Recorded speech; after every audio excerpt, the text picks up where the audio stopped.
سڵاو زۆرێک لە دایک و باوکان پرسیاری ئەومان لێ دەکەن کە ئایا بۆچی ددانەکانیان تووشی کلۆری دەبێت یاخو منداڵەکانیان ددانەکانیان تووشی کلۆری دەبێت و بۆنی ناخۆشی دەم دەبێت لە کاتێکدا بەردەوام ددانەکانیان دەشۆرن.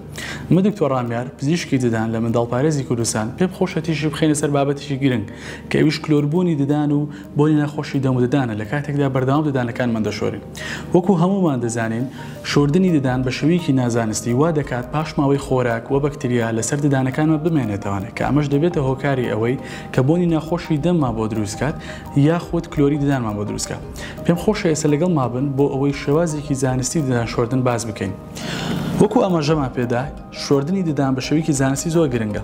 پێویستە کە سەرەتا ئەومان بیر نەچێت گشت ڕۆکانی ددان شۆرین ڕووی دەرەوەی ددان و ڕووی ناوەوەی ددان ئەم ڕوانەی ناوە و هەروەها ئەو ڕۆی کە خواردنی پێدەخۆین و پێی دەجوین و پێی دەقرتێنین پێویستەکە بیشۆرین.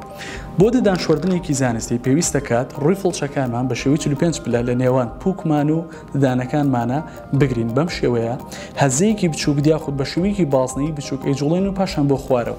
ئەمە وا دەکات ئەو بەکتریا ئەو پاشمای خۆراکانە کە لەسەر ددانەکانمانەوە لە نێوان پووکەکانمان و ددانەکانمانە بە شێوەیەکی پاک بێتەوانێ و مەساجێک بێ بۆ پووکەکانمان.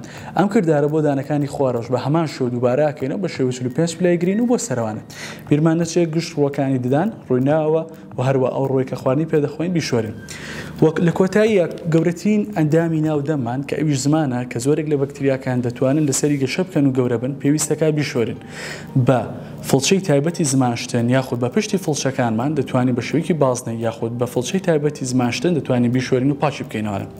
لە کۆتاییە پێم خۆش ئاماژە بە خاڵێکی گرنگ بین کە ئەویش هەویری ددانشتنە. وا باشترە کاتێک کە لە شۆردنی ددانەکانت تاو دەبێت تەنها تفیکەیتەوانێ بەڵکو ئاو لە دەمڕانەیە بۆ ئەوەی ئەو پێک هاتە سوود بەخشانی کە لە ناو هەویری ددانەکانمان هەیە بە تاو ئیشی خۆیان بکەن و لەسەر ددانەکانمان بمێننەوانە. زۆر سپاس.